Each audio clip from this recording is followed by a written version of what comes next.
नमस्कार, स्वागत है आप सभी का। मैं हूं आपके साथ हेमंत कुमार और आप देख रहे हैं हमारी खास पेशकश व्यक्ति विशेष।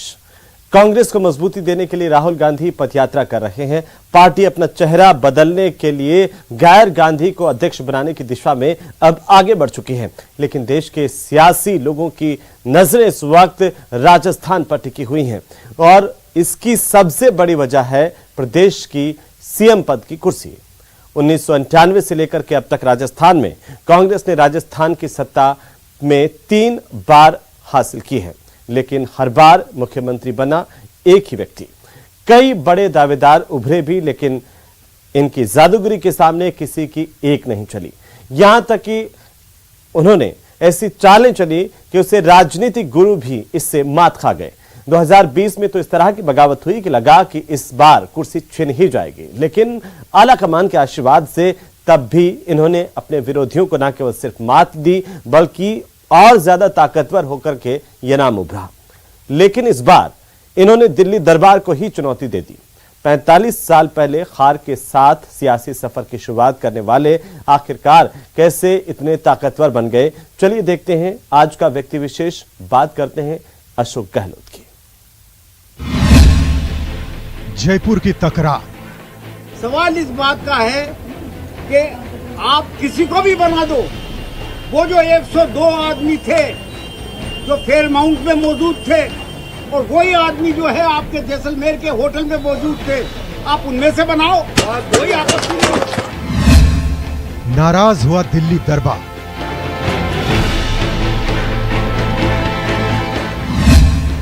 फिर संभली बिगड़ी बात।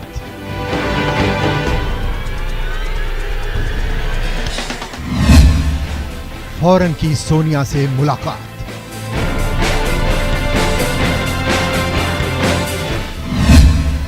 पार्टी का सच्चा सिपाही हूं। मेरे लिए पद इम्पोर्टेंट नहीं है, कांग्रेस मजबूत कैसे हो उसके लिए मैं ध्यान लगाना चाहता हूँ। जाहिर की जज्बात। एक सिंपल प्रस्ताव जो होता है एक लाइन का, दुर्भाग्य से उस पर ऐसी स्थिति बन गई, वो प्रस्ताव पास नहीं हो पाया। सोनिया जी से भी सॉरी फील किया है, माफी मांगी है। हर बार अपने विरोधियों को मात देने वाले क्या इस बार अपनी चाल में फंस गए हैं?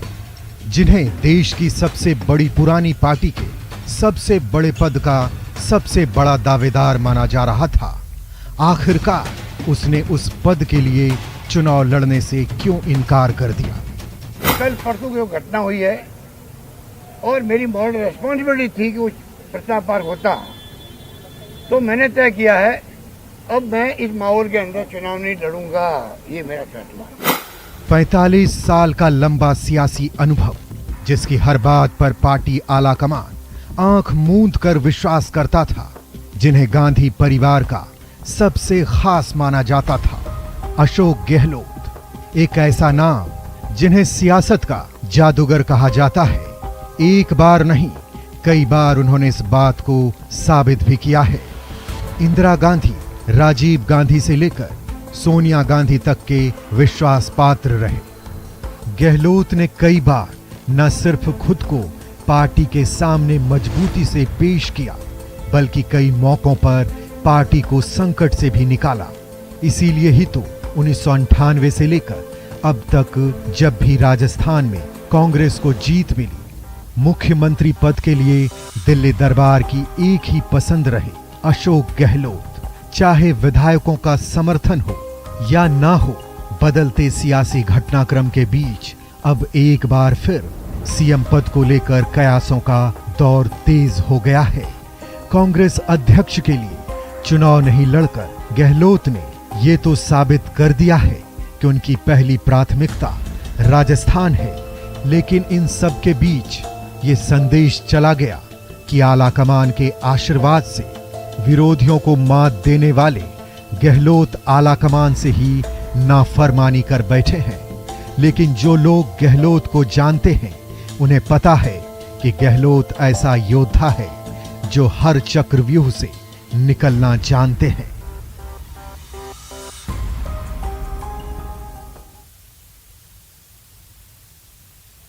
अशोक गहलोत राजस्थान से लेकर दिल्ली दरबार तक की राजनीति में बराबर साझेदारी रखते हैं।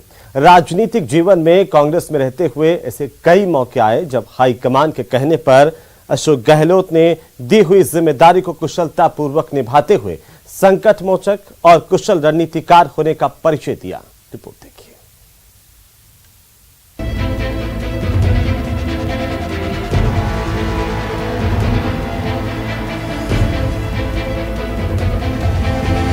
अशोक गहलोत को सियासत का भी जादूगर कहा जाता है। उन्होंने एक बार नहीं बल्कि कई बार इस बात को साबित भी किया है। दरअसल विरोधियों की हर चाल पर गहलोत की रहती है पैनी नजर। उन्होंने कभी भी मुश्किलों से हारना नहीं सीखा, बल्कि मुश्किलों से जीत की राह निकाली। उनके पास केंद्र में कोई पद नहीं था, राज्य में कोई पद नहीं था, लेकिन इसके बावजूद उन्होंने अपनी सक्रियता कभी कम नहीं की।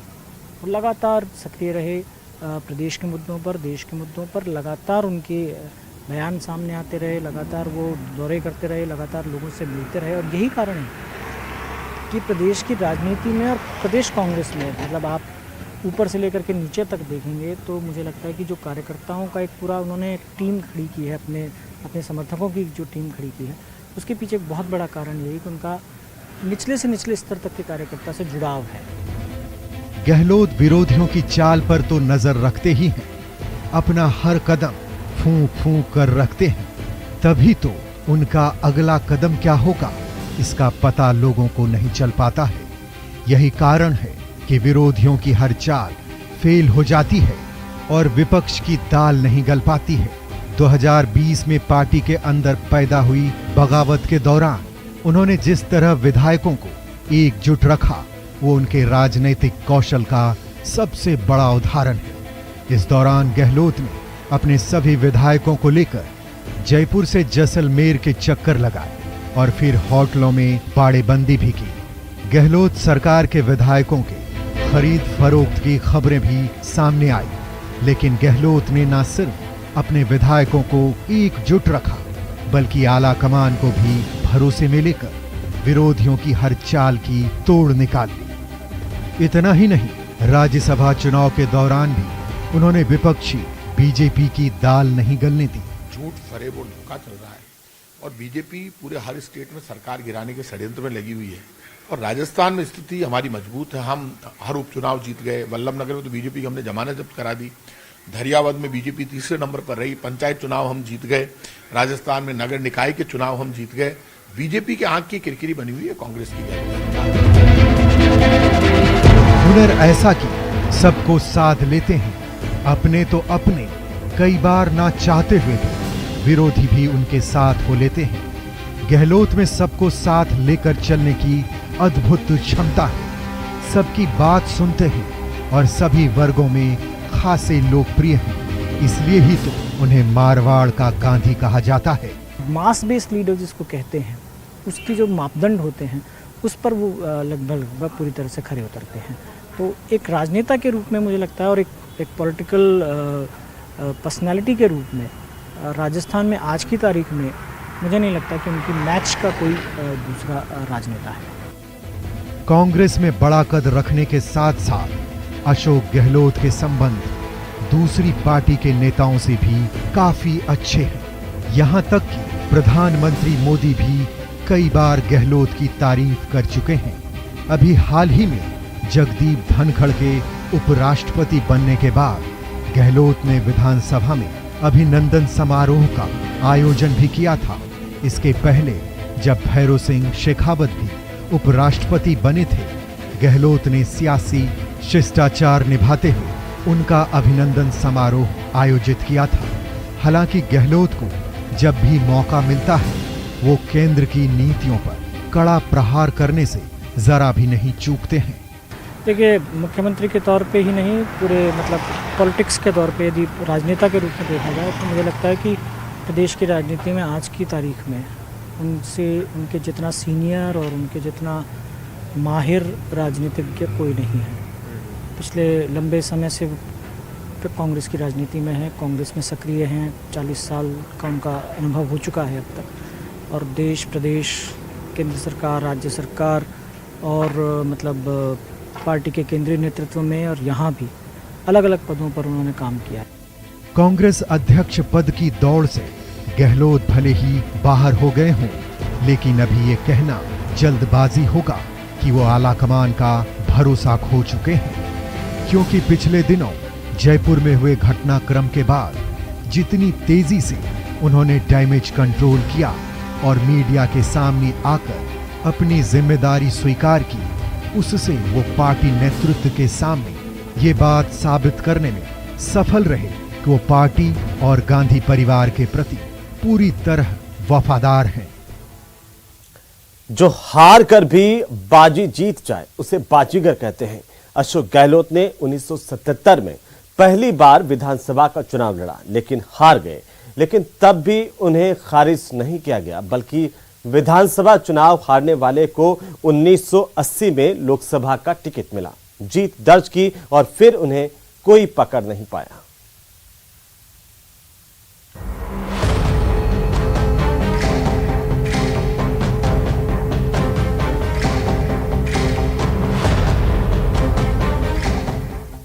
चौबीस साल बाद गैर गांधी कांग्रेस अध्यक्ष की दौड़ में दूसरों से कोसों आगे नजर आ रहे अशोक गहलोत राजस्थान की राजनीति का वो कद्दावर चेहरा हैं, जिनका जादू मतदाताओं के सिर चढ़कर बोलता है।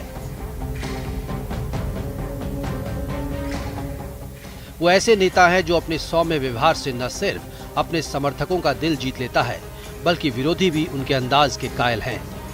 बहुत कम लोग इस बात को जानते हैं कि उनके पूर्वजों का पेशा जादूगरी था। अशोक गहलोत ने भी अपने पिता से जादू सीखा था और कुछ वक्त के लिए इस पेशे को अपनाया भी, लेकिन यह उनकी नियति नहीं थी। उन्हें तो सियासत के मैदान में रहकर मतदाताओं पर जादू करना था और वो इसमें कामयाब भी रहे। सहज अंदाज से लोगों को अपना मुरीद बनाने वाले अशोक गहलोत का जन्म 3 मई 1951 में सूर्यनगरी जोधपुर में हुआ। पिता लक्ष्मण सिंह गहलोत जादूगर थे। अशोक गहलोत ने विज्ञान और कानून में ग्रेजुएशन पूरा करने के बाद अर्थशास्त्र में पोस्ट ग्रेजुएशन किया। छात्र जीवन में ही सियासत का चस्का लगा और कांग्रेस के छात्र संगठन NSUI के साथ अपनी राजनीतिक पारी की शुरुआत की। जल्द ही वो सियासत की मुख्य धारा में आ गए। जब सिर्फ 26 साल की उम्र के थे तो 1977 में जोधपुर जिले की सरदारपुरा सीट से विधानसभा का चुनाव लड़ा। हालांकि वो अपना पहला चुनाव हार गए, लेकिन गहलोत की काबिलियत को पार्टी खारिज नहीं कर पाई और उन्हें 1980 में जोधपुर से लोकसभा का टिकट मिल गया।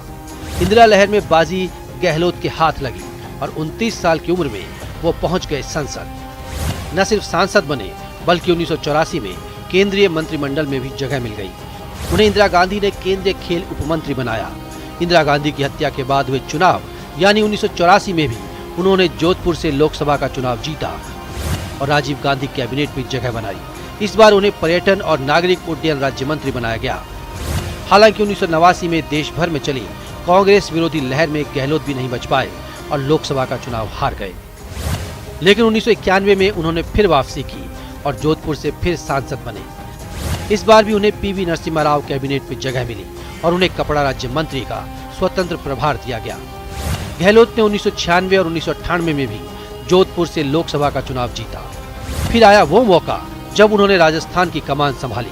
1998 में राज्य में कांग्रेस की जीत के बाद पार्टी ने अशोक गहलोत पर भरोसा जताया और सांसद गहलोत ने पहली बार मुख्यमंत्री के रूप में राज्य की सत्ता संभाली। बाद में उन्होंने सांसद पद से इस्तीफा दे दिया और 1999 में हुए विधानसभा उपचुनाव में जोधपुर जिले की सरदारपुरा सीट से जीत दर्ज की। 2003 तक गहलोत राज्य के मुख्यमंत्री रहे। 2003 में राजस्थान में बीजेपी की जीत हुई और सत्ता गहलोत के हाथ से निकल गई। लेकिन 2008 के चुनाव में फिर कांग्रेस की वापसी हुई तो अशोक गहलोत को ही राज्य की कमान सौंपी गई। 2013 में गहलोत अपनी सत्ता नहीं बचा सके और प्रदेश में बीजेपी की सरकार बनी। लेकिन फिर 5 साल बाद 2018 में कांग्रेस ने वापसी की। हालांकि इस बार CM पद को लेकर पेच फंस गया। अशोक गहलोत के साथ साथ तत्कालीन PCC chief Sachin Pilot CM पद के प्रबल दावेदार थे, जिसके कारण कई दिनों तक रस्साकशी जारी रही। लेकिन आखिरकार विधायकों ने गहलोत में विश्वास जताया। साथ ही गहलोत आलाकमान को अपने भरोसे में लेने में कामयाब रहे और तीसरी बार राज्य के मुख्यमंत्री के रूप में प्रदेश की सत्ता संभाली।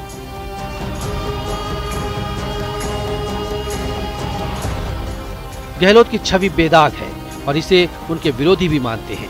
अपनी छवि को लेकर वो बेहद सजग भी रहते हैं। यही वजह है कि आज तक उन पर कोई बड़ा आरोप नहीं लगा। इसे अशोक गहलोत का जादू ही कहा जाएगा कि जिस राज्य में क्षत्रिय, जाटों और ब्राह्मणों का वर्चस्व हो, वहां माली जाति के इस नेता ने अपनी गहरी पैठ बनाई है।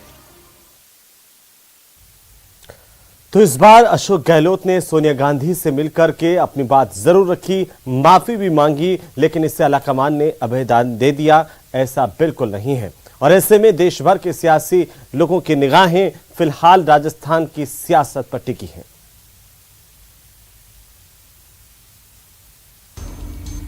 मैंने सोनिया जी से भी सॉरी फील किया है, माफी मांगी है। अब मैं इस माहौल के अंदर चुनाव नहीं लड़ूंगा।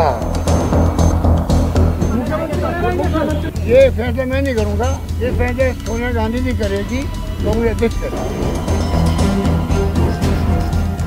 1998 के विधानसभा चुनावों में कांग्रेस को 153 सीटें मिली थी। उस समय परशुराम मदेरणा का सीएम बनना तय माना जा रहा था, लेकिन उनके सियासी चले ने ऐसी चाल चली कि मदेरणा देखते रह गए। अधिकांश विधायक मदेरणा के साथ थे, लेकिन आलाकमान का आशीर्वाद मिला, एक लाइन का प्रस्ताव आया और बिना विधानसभा चुनाव लड़े अशोक गहलोत बन गए सीएम। उन्होंने तो बगावत की थी गहलोत साहब से, और आपने बगावत कर दी हाईकमान से। आपने तो सीधा हाईकमान को चैलेंज कर दिया। जिस आला कमान के आशीर्वाद से गहलोत हर बार अपने विरोधियों पर भारी पड़ते आ रहे थे, इस बार उसी आला कमान से पंगा ले लिया। पार्टी की प्लानिंग थी कि गहलोत को कांग्रेस का अध्यक्ष बनाकर सचिन पायलट को प्रदेश का सीएम बना दिया जाए, लेकिन गहलोत खेमे को यह मंजूर नहीं था।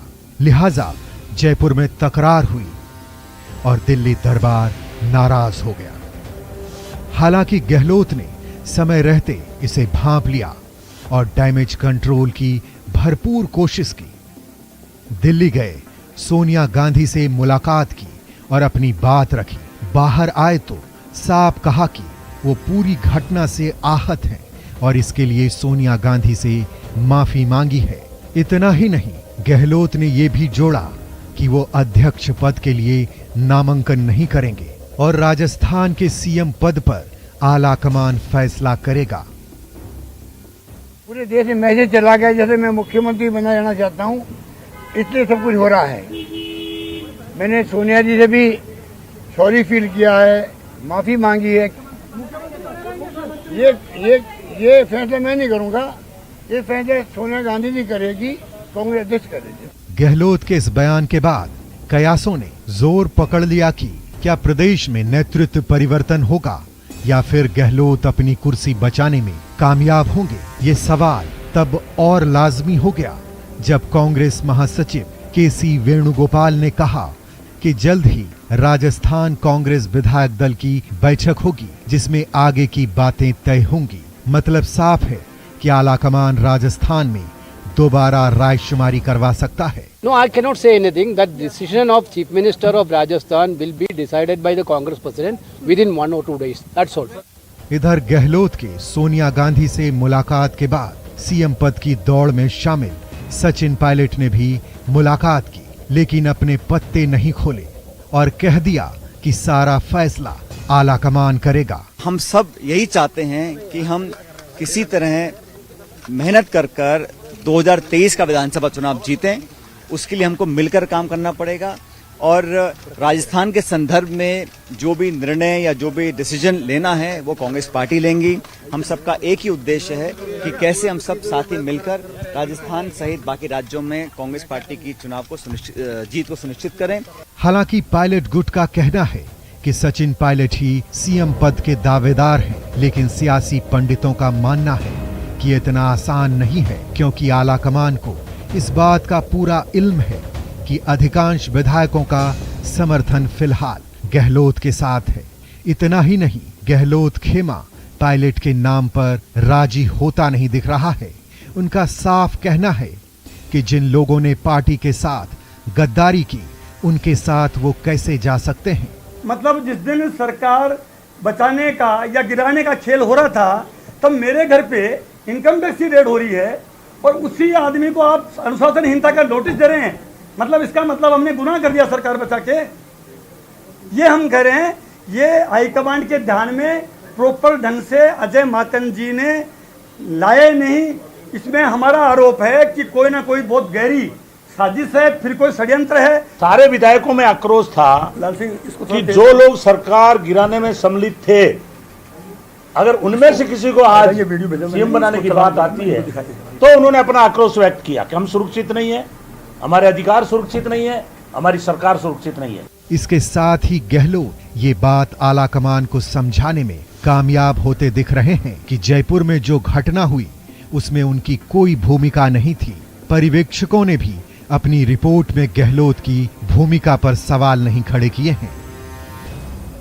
200 सीटों वाली विधानसभा में 92 विधायकों को अपने पीछे खड़ा करने वाले अशोक गहलोत एक बार फिर से अपना जादू दिखा सकते हैं। ये जरूर हो सकता है कि उनके कुछ करीबियों को बलि का बकरा बनाकर आलाकमान गहलोत को आवेदन दे दे। मैंने सोनिया जी से भी सॉरी फील किया है, माफी मांगी है। अब मैं इस माहौल के अंदर चुनाव नहीं लड़ूंगा। ये फैसला मैं नहीं करूंगा, ये फैसला सोनिया गांधी जी करेगी, कांग्रेस अध्यक्ष करेगी।